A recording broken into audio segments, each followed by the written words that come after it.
దేవుడు ఈ మహిమలకు, మంత్రాలకు, తంత్రాలకు బానిసై జీవుడి యొక్క కర్మను మార్చేటటువంటి కోణంలో ఆయన సత్యవంతుడైతే భగవంతునికి ఆయుధాలు ఎందుకు చెప్పు?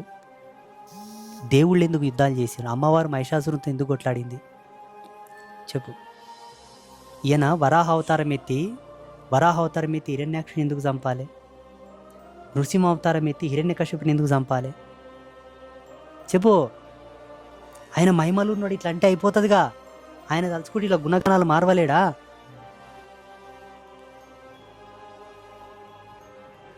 అర్థమవుతుంది నీకు?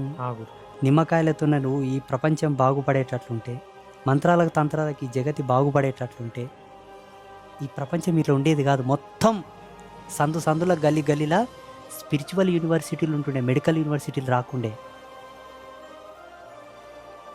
మంత్ర యూనివర్సిటీస్, తంత్ర యూనివర్సిటీస్, యంత్ర యూనివర్సిటీస్ వస్తుండే తప్ప